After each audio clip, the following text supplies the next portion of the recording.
"She's under my protection now," Bryce said, loud enough for the entire auditorium to hear. His arm was still draped casually over Laura's chair. Laura, my wife of 22 years, who didn't even flinch. She smirked. The kind of smirk that says, "This is normal." The kind that says, "He can't do anything about it anyway." Half the team laughed. The other half looked around nervously, unsure whether they were supposed to laugh or pretend they didn't hear what they just heard. It was the kind of moment corporate HR pretends doesn't happen because it's just uncomfortable enough to ignore. I was sitting in the back row, like I always do at these all-hands meetings. Right between the broken coffee urn and the flickering projector outlet no one's ever gotten around to replacing. 30 years at this company, and I've become part of the wallpaper. I don't wear a title that makes people nervous. No one stops their conversation when I walk into a room. I'm Richard from Facilities, the guy who knows where the backup routers are stored and which floor tiles creak when executives walk in late. But not today. Today, I leaned forward just slightly in my seat, looked Bryce in the eye, and said, quietly, calmly, with that same blank expression I give to vendors who think shouting gets the wiring done faster, "Refresh the company announcements." He blinked, almost amused, then pulled out his phone with the kind of exaggerated casualness of a man who believes he's untouchable. Laura turned to look at me like I'd just embarrassed her. Bryce tapped the company portal and scrolled. Then his mouth opened, but no sound came out. That's when the CEO himself, yes, him, crossed the room like a man walking toward a landmine he's already chosen to detonate. He didn't yell. He didn't even raise an eyebrow. Just reached out, took Bryce's badge off his lanyard, leaned in, and whispered something that, judging by Bryce's expression, hit harder than any slap. "Do you have any idea who you were talking to?" Silence. Not just from Bryce. From the whole room. People shifting in their seats, others glancing back at me as if they'd just realized they'd been sitting next to the bomb the entire time. The thing about being underestimated for decades is you learn how to operate without being watched. You get good at making moves that look like maintenance schedules and calendar invites. And when people stop looking at you, they stop wondering what you know, and more importantly, who you talk to. Like the board. Like compliance. Like the CEO, who still owes me for a quiet favor I did in 2008 when someone tried to embezzle a 7-figure consulting payout and pin it on his nephew. Now I wasn't just Richard from Facilities. I was something else. New company-wide memo, top of the portal. Freshly pushed. Staff realignment. Richard Danner appointed Director of Compliance Strategy. Reports directly to CEO. That wasn't a promotion. It was a statement. It was the equivalent of showing up to a chess match holding your opponent's king already in your hand. I watched Bryce's face go from smug to white, from white to something that looked a lot like nausea. And Laura? She tried to smile through it. Tried to act like it was all some weird coincidence. Like she didn't know. She did know. She just didn't think I'd ever do anything. Because that's who I was to her, too. Richard who picks up the dry cleaning. Richard who adjusts the thermostat. Richard who doesn't ask why she keeps going to quarterly trainings at hotels that don't host any trainings. She was so confident in my silence. She let another man stake a claim on her. In public, no less.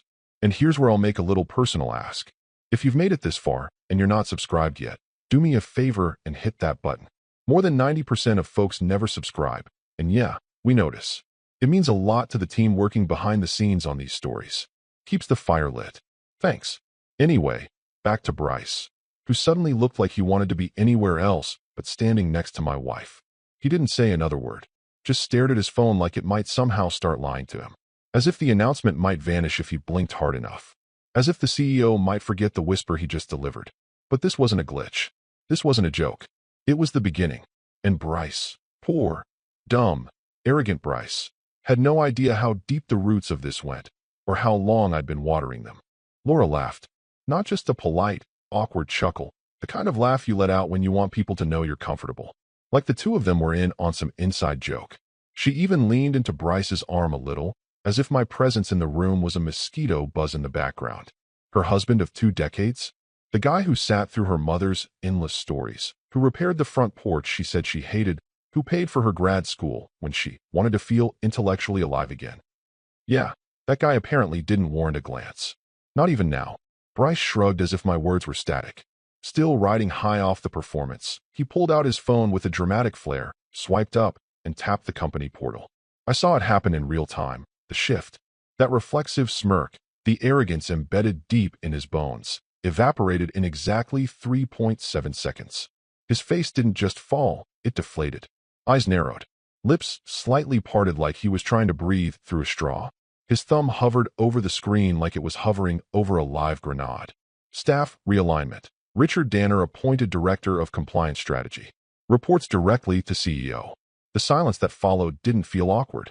It felt surgical. You could practically hear the mental math being done across the room. Chairs squeaked as people subtly leaned forward. The clinks of coffee mugs being set down. And Bryce, poor, confused, desperately recalculating Bryce, still staring at the screen like it might morph into a joke. Then came the footsteps. Measured. Intentional. Not rushed, not hesitant. The kind of footsteps people make when they've already decided exactly what's going to happen and how long it will take. The CEO walked directly across the conference floor, not toward the podium, not toward the snack table, straight toward Bryce. No detours, not even a glance at anyone else. He stopped less than a foot from him. Then, without asking, without ceremony, he reached out and took Bryce's badge right off his lanyard. Silence again, but it was the whisper that followed that changed everything. Do you have any idea who you were talking to? No one laughed this time. Even the HR reps who'd been pretending to answer Slack messages earlier were now fully upright, alert. I saw one of them close her laptop like it suddenly weighed too much. One junior manager whispered something to his neighbor and got elbowed for it. Another started looking around like she'd just realized she bet on the wrong horse. I didn't move. I didn't need to, because everything had already been set in motion weeks ago. No, months. The files, the footage, the little trails that arrogant people leave behind when they think they're above rules or scrutiny. Those were all accounted for. This moment, this wasn't revenge. It was rollout. Laura finally turned to me then. It was subtle. Just a glance, like she needed confirmation that what was happening was really happening. That the man who changed light bulbs and handled annual fire drill briefings just got his title updated to Director of Compliance Strategy. That same man who'd asked her, just a month ago, whether she ever thought about boundaries at work. To which she'd replied, deadpan, "Don't start acting jealous now. It's just office energy." Right. Office energy. Bryce stood frozen, his phone still in his hand, now completely irrelevant. Laura shifted her weight, looked down at her own device, and saw it too. Her face tightened, not panic yet, but something creeping toward it. Because this wasn't a funny HR warning. This wasn't some email slap on the wrist about jokes made in poor taste. This was structural, institutional. Board-approved. The guy they joked about in break rooms, the janitor with keys to everything, now had keys they didn't even know existed. I saw one of the VPs in logistics lean over and whisper to his assistant, "Since when is he with the CEO's office?" Answer, "Since the day he saw too much and said too little." And the more everyone realized they'd never really paid attention to me, the quieter the room got. Because now, every hallway whisper, every expensed lunch Bryce couldn't explain, every training weekend that wasn't logged quite right, suddenly had a name attached to the person reviewing it. Mine. And I wasn't looking for apologies. I was just getting started. It started with the laugh. You know the kind. Too light, too sweet, too practiced. A sound I hadn't heard from her in years. Not at home, not with me. It wasn't the laugh of a wife watching a good sitcom or catching up with an old friend. No, this one had layers. Flirty layers. Dangerous ones. I was in the kitchen at 10:47 p.m. on a Tuesday, making tea. She was in the living room, finishing up a project, her laptop open, the glow lighting up her cheekbones just right. She looked 28 again. And I, apparently, looked like wallpaper. She was on speaker. Didn't even bother to switch to headphones anymore. That's how safe she felt. "Bryce, you're my daily oxygen," she giggled. Oxygen. I stood there, holding the kettle, steam rising up, and just stared at the back of her head. Not shocked. Not even angry, just still, like a man who spotted a leak and knows that yelling at the water won't fix the pipe. That night, I started a folder on my private drive, named it Q2 Logistics so it wouldn't raise eyebrows. And then, I started collecting. It wasn't rage. It wasn't jealousy. It was tactical. First came the emails. Screenshots, downloads, archived threads. Messages time-stamped well outside of work hours, filled with emojis HR would have field days over. He called her MVP. She called him her rock. Once, she even signed off with, "Don't know what I'd do without you." No period. Just 3 dots. Then came the receipts. Expense reports showing dinners at places we'd never go. 2 drinks. 1 dessert. Always 2 entrees. Billed as vendor networking, though she hadn't worked with a vendor since before the pandemic. Then I cross-referenced Bryce's submissions. Same dates.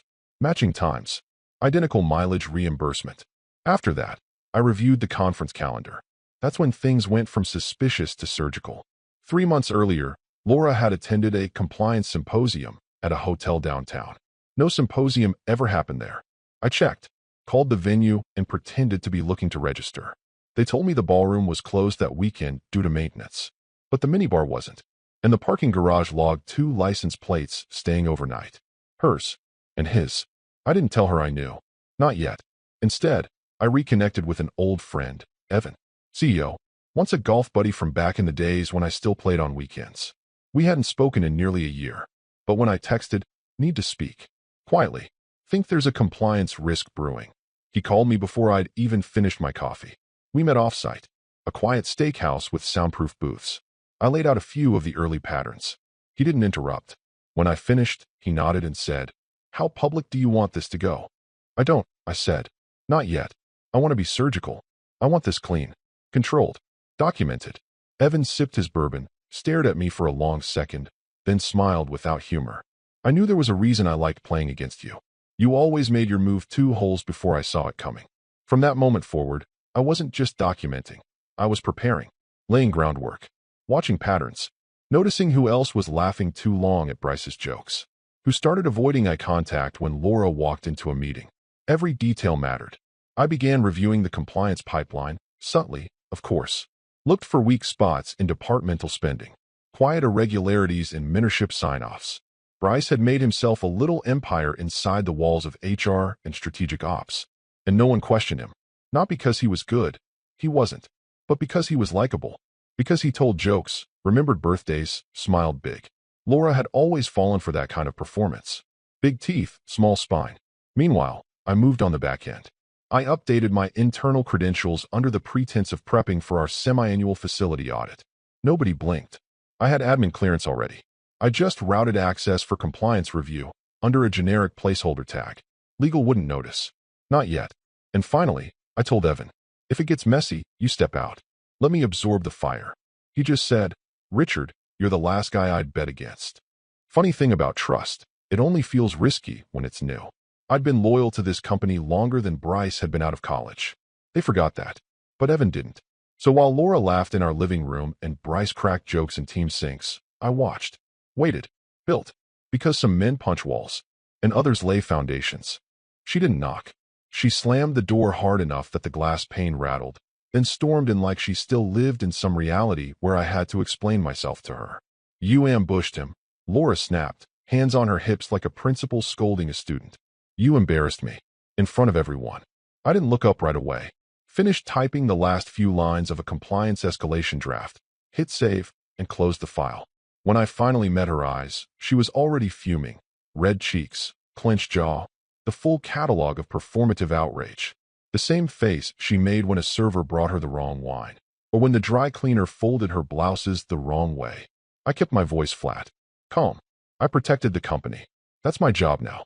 "Don't twist this into some noble cause," she hissed. "You could have come to me privately. You could have." I opened the top drawer of my desk, pulled out a slim folder, and slid it across to her without saying another word. Glossy black cover. No title. Just thick enough to be undeniable. She blinked. One hand hovered over it like she was afraid to touch it. Then she opened it. First page. A printout of a calendar entry labeled Q2 Vendor Sync. Confidential. Her name. Bryce's name. Timestamp 9:15 p.m. on a Saturday. Location. Hotel conference room that never existed. Second page. Room service receipt. 1 room. 2 guests. Signature. Hers. Third page. A screenshot of an internal Slack conversation, saved before she could delete it. Her. "You spoil me, MVP." Him. "Only for my oxygen." She flipped faster then. Timestamps. Emails. Side-by-side expense report discrepancies. Parking validation records that didn't match the official travel logs. All data. All neat. All undeniable. By page 9, she wasn't flipping anymore. She was staring. You've been collecting this?" Her voice cracked halfway through the sentence. No anger now. Just realization. I nodded. "I wanted to be sure it wasn't just emotional," I said. For a second, I thought she'd throw the folder at me. Her hand twitched. But instead, she just stood there, gripping the edge of the desk like the floor had started to tilt. Is this revenge? She asked, quieter now. Almost a whisper. Because we. Don't finish that sentence. I cut in, still calm. You don't want to lie. Not now. She looked like she was trying to summon a version of herself that didn't exist anymore. The composed professional. The respected strategist. But all that showed now was someone who'd gambled and lost, and couldn't quite understand when the dealer pulled the chips off the table. You humiliated me. No, I said, leaning back in my chair. You did that when you let a man drape his arm over you in front of your husband and half the company. You just didn't think it would matter. Her lip quivered for a moment. She tried again, softer this time. Bryce is a friend. I raised an eyebrow. You call me that, too. Doesn't make it true. That one landed. She winced. I didn't move. I let the silence settle like dust. Let her feel every second of it. Let her think, something she clearly hadn't done in months. This is personal, Richard. You can't pretend it's just about the company. It's not just about the company, I said. It's also about my name being on the same mortgage as someone who thinks discretion is optional. She swallowed hard. Her hand hovered over the folder again, like she might scoop it all back inside, pretend it hadn't happened. But the documents didn't go away. They didn't forgive. They didn't have selective memory. I didn't mean for it to go this far. I smiled just a little. That's the thing about boundaries, Laura. You don't realize they're gone until you're already standing on the wrong side. The door stayed open when she left. No dramatic slamming this time. Just the sound of her heels clicking down the hall a little too fast. A little too unsteady. I watched her go, then turned back to my screen. Reopened the draft. Adjusted the subject line. Compliance escalation packet. Internal conduct risk. Her name was already in the metadata. She just hadn't seen it coming. Yet. The email from HR was polite, almost chipper. Hey Laura, when you have a moment, can you swing by for a quick sync? Just want to clarify a few things around recent departmental expenditures. Shouldn't take more than 20. She didn't even flinch when she read it. Assumed it was routine. In fact, she walked past my office on the way there, paused long enough to toss a half-hearted glare in my direction, and muttered, cleaning up your mess. I didn't respond. I just looked at her the way you look at someone who still thinks they're holding a gun, not realizing the chamber's empty. She walked into the HR meeting room with her usual confidence. Button blazer, shoulders back, that calculated half-smile she always used when dealing with people she believed were beneath her. 3 people were already seated. Marcia from HR compliance, Joseph from internal finance, and Helena from legal. All smiling, all courteous. But the tone changed the moment the door clicked shut. Thanks for coming, Laura, Marcia began. We just have a few questions about your collaboration with Bryce. Nothing major. Just cross-referencing departmental budgets and travel records. Laura relaxed slightly, playing along. Sure, of course. I assumed this was about yesterday's awkwardness. Helena didn't look up. What awkwardness? The smile on Laura's face faltered, just for a second. She adjusted her watch like it itched. Never mind. I just meant it's fine. Joseph tapped a folder in front of him and slid a printed sheet forward. This is the expense report from your Q2 strategy offsite. The one listed under joint vendor scouting. The one submitted for reimbursement twice, once by you and once by Bryce. Can you confirm whether you both attended that event? Laura blinked. That was, yes, we went together. It was an exploratory thing. We were evaluating partnership opportunities. Helena cut in without looking up. We contacted the venue. There was no vendor event that weekend. In fact, the location was booked for a private wedding party. The room tilted slightly for Laura. Her fingers twitched toward the paper like she might flip it, erase it, correct it. I mean, we were also doing strategic planning. It wasn't formal. Marcia leaned forward, voice still sweet. Can you define what that entailed? Strategic planning in a hotel room booked under his name. Laura's mouth opened, then closed. This wasn't damage control. This wasn't a slap on the wrist. This was a recorded interview. Meanwhile, on the other side of the building, Bryce had just discovered he couldn't log into his account. Email, denied. Slack, denied. Access badge, blinking red. He stood in front of the IT desk like a man whose car had been stolen mid-commute. He texted Laura, WTF. Can't log into anything. Did something happen? She didn't see it immediately. She was too busy wiping her palms on her skirt under the table, trying not to let her voice shake. Are you suggesting misconduct? She asked Helena, deflecting. We're asking questions, Helena replied. You can either answer them here or during a formal audit process. Your choice. That's when Laura pulled out her phone beneath the table and sent Bryce a quick message. What's going on? I'm in HR. They're grilling me. No response. She waited 30 seconds. Typed again. Please tell me you're not suspended. Still nothing. Back in my office, I watched it unfold through the internal dashboard I'd quietly built over the last 3 weeks. Not spyware, nothing illegal. Just meticulous access logs, communication patterns, account activities. Every login Bryce failed to make was timestamped. Every system that pinged back a red flag was one I'd prepped in advance. I'd anticipated their arrogance. What I hadn't anticipated was how quickly the walls would start to close in once I pushed the first domino. Bryce had always been cocky, but never smart. He assumed charm could cover logistics. But compliance doesn't answer to charisma. It answers to patterns, to trails. And Bryce's were all over the system. Laura checked her phone again. Still no reply. Her breath started to shorten. Her neck flushed red. It wasn't just embarrassment now. It was fear. Isolation. She'd stepped out onto a plank thinking she'd do a little dance and step right back. But the ship had already moved. She tried to smile again, to lighten the room. Look, I'm happy to provide more context later. It's all just misunderstandings. Marcia smiled back. Great. We'll be scheduling a deeper review with external audit. In the meantime, your status will be temporarily reassigned to remote until we finish our preliminary findings. That word, remote, landed like a knife. They were pulling her out of the meetings, out of the office, out of proximity to Bryce, out of the story. I closed my laptop, folded my hands, and waited. The second domino was already wobbling. The conference room they chose wasn't one of the usual ones. No glass walls, no catered croissants, no fake bonsai tree in the corner. This one was sealed, soundproofed. No windows, just thick walls and thicker reputations. The CEO sat at the head of the table, flanked by 2 board members, 1 external auditor, and Helena from legal. No assistants, no observers, no digital invites, everything by hand. On paper, phones left outside. That's how you knew it was serious. I brought a single binder. Not a slideshow, not a thumb drive. A binder. They respected that. I laid it down in the center of the table and flipped it open. This, I began, is a breakdown of misappropriated funds across 4 quarters, all tied directly to cross-departmental interactions between strategic operations and human resources. Helena already looked familiar with the first few pages. She'd helped me thread the needle, after all. But the others? They were just beginning to understand the depth. I spoke evenly. No dramatics. No finger-pointing. Just facts. 12 expense reports flagged for duplication. 8 travel logs with falsified vendor justifications. 4 signed mentorship waivers pushed through without compliant signatures. And 1 unauthorized account used to mask personal reimbursements as departmental learning credits. I turned the page. These are screenshots of Slack and internal emails corroborating the coordination between the involved parties. Laura's name was there. So was Bryce's, along with 2 others who had quietly benefited from the chaos he built. 1 in procurement, 1 in training.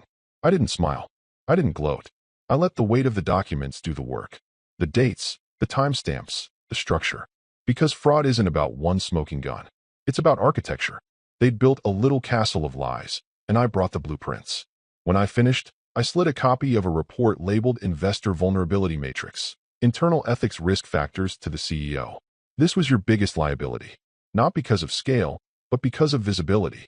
1 leaked to the press about personal relationships influencing budget decisions. And this company doesn't lose money. It loses credibility. And once trust is gone, there's no buyback program for that. One of the board members, a man named Sullivan, leaned back in his chair, arms crossed. Why didn't you bring this to us sooner, Richard? I looked him straight in the eye. Because I wasn't officially responsible for protecting us. Until now. Silence. And then, slowly, Sullivan nodded. The CEO folded his hands. How far does this reach? Internal involvement appears limited to under 10 staff. Most unaware. But the central pattern? Bryce was the architect. Laura knew. Maybe not the scale, but she enabled it. Helena added, we've already locked down the email systems and suspended any active transactions tied to the flagged accounts. They're clean. No breach. No exposure. But this needed to happen now, before year-end reports go live. I flipped to the final page. There's one more thing, I said. Bryce used a mentorship grant account to pay for a vendor contract that doesn't exist. That money, over $12,000, was rerouted through a consulting firm that's been inactive since 2019. That caught Sullivan's attention. Shell company? I nodded. Registered in Delaware. Guess who the listed admin is? No one answered. They didn't have to. Laura Danner. The room shifted. No gasps. Just quiet, focused anger. The CEO took off his glasses and rubbed his temple. Christ. No one said a word for nearly a minute. The kind of silence that feels like a fuse slowly hissing toward something explosive. Finally, the other board member, a woman named Ingrid, spoke. So what now? The CEO didn't even look at her. He looked at me. You're in charge of this resolution. Board gives full authority. No press. No leaks. No settlements until you sign off. I nodded once. Nothing dramatic. Just business. Understood, I said. I closed the binder and stood. The room didn't applaud. But they didn't stop me either. Respect wasn't given. It was tallied, quietly, precisely, in moments like this. And now they understood what I was. Not a janitor. Not a ghost. A wall. The one they didn't see until someone crashed into it. The garage door groaned open the way it always did, like it resented being disturbed. Laura pulled in and shut off the ignition, sitting in the quiet cabin of her car for a full minute, the engine ticking softly as it cooled. Her reflection stared back at her in the rearview mirror, makeup half melted from the tension of the day, hair clipped a little too tightly. She was supposed to be in control. She was always in control. Except now, everything felt fogged. No text from Bryce. No calls returned. Her laptop had been remotely wiped. Her access to the internal drive restricted. The remote reassignment email had arrived an hour ago, cold and clinical. And worse, it hadn't even been sent by HR. It had come from me. She entered the house with a stiff kind of precision, the way people do when they're trying not to look like they're being watched, even when they're alone. She dropped her purse on the hallway bench, kicked off her heels with too much force, and headed straight to the bedroom. Then stopped. The room felt wrong. Lighter. She scanned the space. Something missing. No shirts on the hooks. No watch on the dresser. The nightstand on my side was empty, drawer open like a drawer never left. And then she saw it. Her side of the bed. A single manila folder placed precisely on the duvet, angled just so. No clutter. No confusion. Just the words in thick marker. Joint assets. She didn't move at first. Just stared at it like it might start speaking. Then, slowly, she sat and opened the flap. Inside, she found copies of the estate trust papers, the trust that protected our house, our savings, our retirement vehicles, our equity holdings. It had taken years to structure. Years of legal meetings and adjustments to ensure that, if anything ever happened to one of us, the other would be protected. But now, her name was gone. Amended. Cleanly. Legally. Irrevocably. Pending final audit. There was a post-it note on top of the last page, in my handwriting. Simple. Precise. Not angry. Until the audit is complete, please contact my counsel. Her hands started to shake. She pulled out her phone, opened our shared banking app. Face ID didn't work. She tried the manual login. It loaded, briefly, then returned a message. User access revoked. Contact primary account administrator. Me.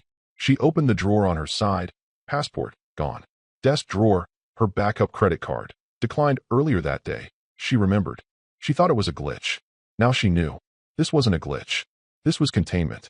She sat there, still in her work clothes, hands in her lap, suddenly unsure whether she lived in this house anymore or was just squatting in someone else's aftermath. She stood, opened the closet, my side cleared. Every hanger empty. Suit bags gone.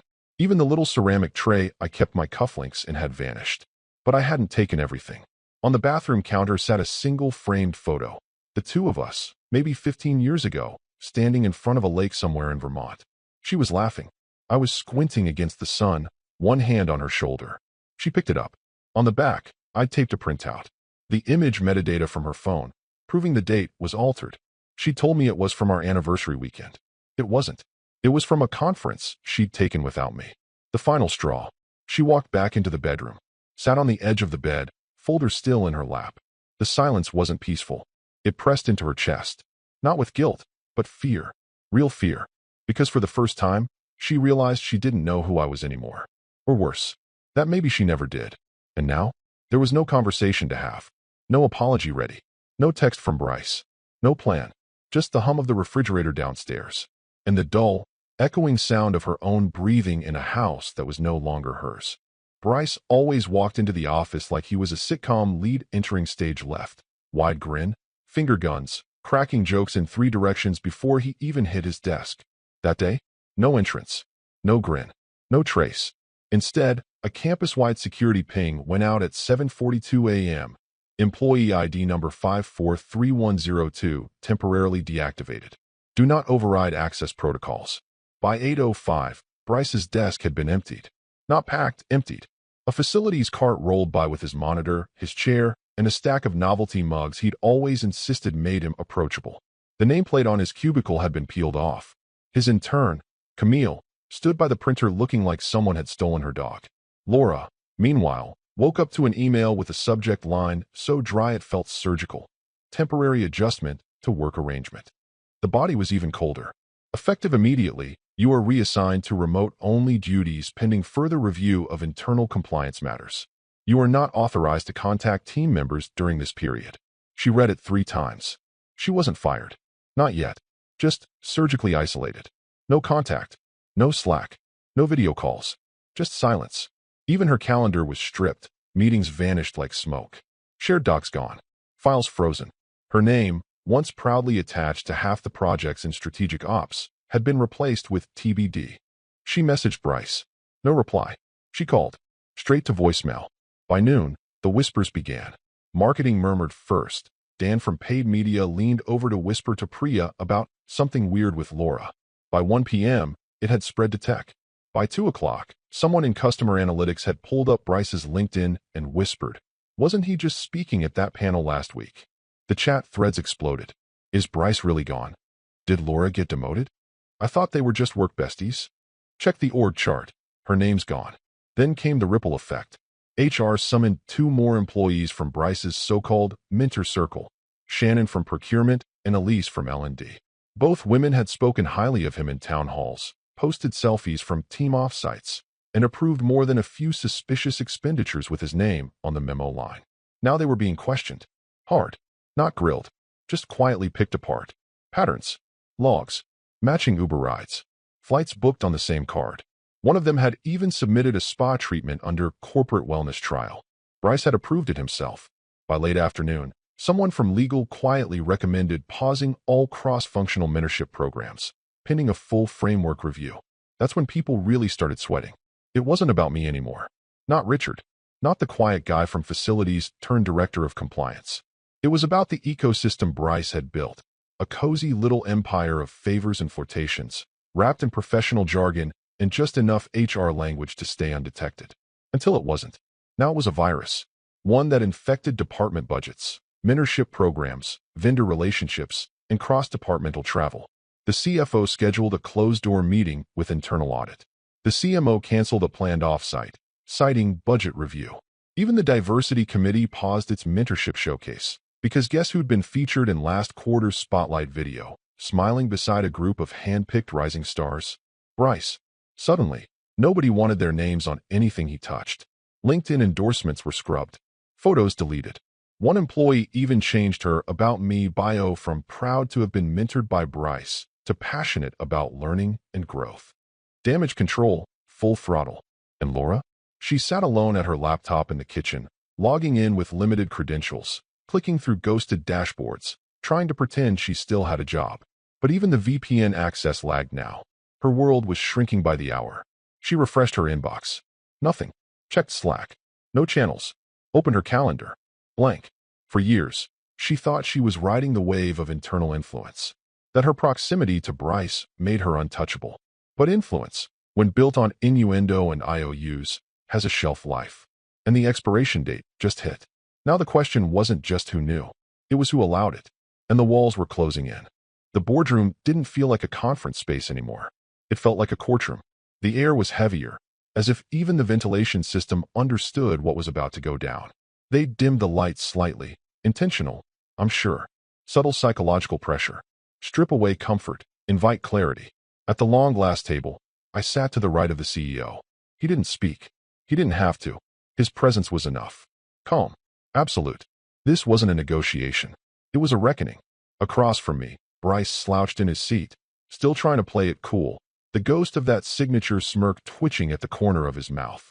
But it was all reflex now, no conviction behind it. Laura sat next to him, back rigid, eyes glazed over, somewhere between disbelief and dread. Her makeup was perfect. Her expression wasn't. Helena from legal stood at the head of the table. No fanfare. No introductions. Just business. We are convened to close findings related to internal misconduct and subsequent compliance risk. This will be recorded for executive records only. She opened the folder with a slow flip. Each page turned deliberate. First, documented breach of ethics policy. Sections 3.1, 3.4, and 5.2, relating to inappropriate professional relationships between leadership tier staff and subordinates. Laura didn't react. Bryce rubbed his jaw like it might disappear if he pressed hard enough. Second, financial misappropriation, falsified reimbursements, duplicate claims, and misused mentorship funds totaling just over $31,000. All with corroborated internal approvals. Bryce's head dropped slightly. Third, violation of data access protocols, including unauthorized file sharing between employees without compliance documentation. Helena paused then. She looked directly at Bryce. You routed company files through a dormant shell firm under Laura Danner's name. We found 3 payment logs to that account from internal budgets that list no deliverables and no proof of service. Laura blinked. Once. Slowly. Fourth, Helena continued. Exposure risk. Had these activities continued undetected, this firm would have faced potential class action liability for hostile workplace claims, investor negligence, and federal noncompliance. She closed the folder with finality. Mr. Danner's actions protected this company from that outcome. He collected evidence, submitted it properly, and presented it in a way that allowed us to act before external damage occurred. The silence that followed wasn't awkward. It was precise, like a held breath before a verdict. The CEO turned his head toward me. You have board authority to execute resolution. Final say. I didn't shift in my seat. Didn't adjust my tie. Didn't blink. I already have, I said. That was it. Laura's head jerked slightly. What does that mean? It was Helena who answered. Bryce Thomas, effective immediately, your employment is terminated with cause. You forfeit all severance, stock options, and internal references. Your access remains suspended indefinitely. Legal reserves the right to pursue criminal charges depending on audit findings. Bryce opened his mouth, but nothing came out. No defense. No spin. Just a breath that died before it reached the air. Helena turned to Laura. Laura Danner, you've been offered a voluntary separation agreement. It includes a non-disclosure clause, partial severance, and a 1-year industry non-compete. If you decline, we proceed with formal review, which, based on current evidence, includes accessory charges tied to financial concealment and false reporting. Laura stared at her, then at me. Her voice barely audible. You did this? I tilted my head. I uncovered what you tried to hide. There's a difference. You're destroying everything. No, I said, you did. I'm just removing the rubble. The CEO stood. Everyone followed. Bryce didn't. He just sat there, still trying to figure out when the game changed and why no one told him. Laura rose slowly, like she'd just aged 20 years. Her eyes scanned the room for a lifeline that no longer existed. She looked at me one last time. But I wasn't her husband anymore. I was the resolution, and the room knew it. The news broke internally before Bryce had even made it out of the building. One by one, his access badges were deactivated. He tried to badge into the executive elevator, red light. Security was already waiting downstairs with a box containing the contents of his office, though truth be told, there wasn't much to pack. Bryce didn't keep files. Bryce didn't keep anything. He floated on charm and calendar invites. Now, no smile, no bounce in his step, just silence, dead phone battery, and the slow march down the corridor of the floor he used to run like a personal stage. He passed by the HR glass wall, where people inside pretended not to look. But everyone was watching. Everyone always watches when a fall is this sudden, this complete. Laura walked out a few hours later, paperwork in hand. Her gait robotic, her face unreadable. The board had offered her an out. Resign quietly, accept the NDA and the 1-year non-compete, or face formal charges of data concealment and accessory-level misuse of internal systems. She signed. Of course she signed. There was never going to be a courtroom. No headlines. The damage had to be sealed, not aired. That's how this company protected itself. She left with nothing but a silence that clung to her like smoke. At home, I was already finishing what I'd started. The suitcase lay open on the bed, 1 drawer of shirts, 2 folded suits, basic essentials. I wasn't taking much. I didn't need to. The house, the trust, the accounts, they weren't hers anymore. Her name had been stripped from everything with surgical precision. All legal, all irreversible. She stood in the hallway, arms wrapped around herself like a child in a thunderstorm, watching me pack as though she had something to say but didn't know the language for it anymore. Finally, she spoke. I didn't know who you really were. I zipped the suitcase slowly, turned to face her for the last time, and said, that was the point. No yelling, no dramatic pause, just fact. Then I picked up the suitcase and walked past her. She didn't follow, didn't ask me to stop, just stood there, ghost-like, in the house we built together, brick by brick, lie by lie. At the front door, I reached for the final envelope I'd left on the console. A copy of the final asset transfer. Everything she once touched, now rerouted. She had no keys, no codes, no access.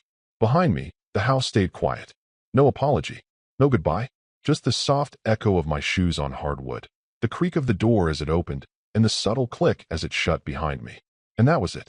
No ceremony, no applause, just the closing of a door and the implosion of a reputation built on convenience and deceit. Bryce was gone. Laura was finished. And me? I never looked back.